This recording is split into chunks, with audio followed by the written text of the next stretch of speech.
ណាមដេចបានរែស្មីចាននឹងវងតារាចិន្តាឃើញតែវងភក្ត្រៃបងមានបំណងចងចិនឬស្យាបែចិនចោលស្រីបងមានបំណងចងចិនឬស្យាបែចិនចោលស្រី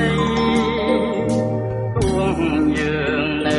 ឆ្ងាយដូចមេឃនឹងដីក៏បងនៅតែស្នេហ៍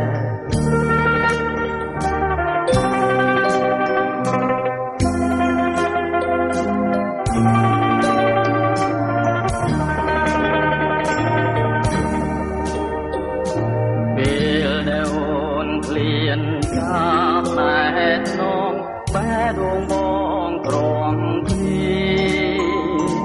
ខ្វល់តែក្តីខំពីចិនដាចោតណាមដេចបានរែស្មីចាននឹងងងតារាចិនដាឃើញតែវងភក្ត្រៃបងមានបំណងចងចិនឬស្យាបែចិន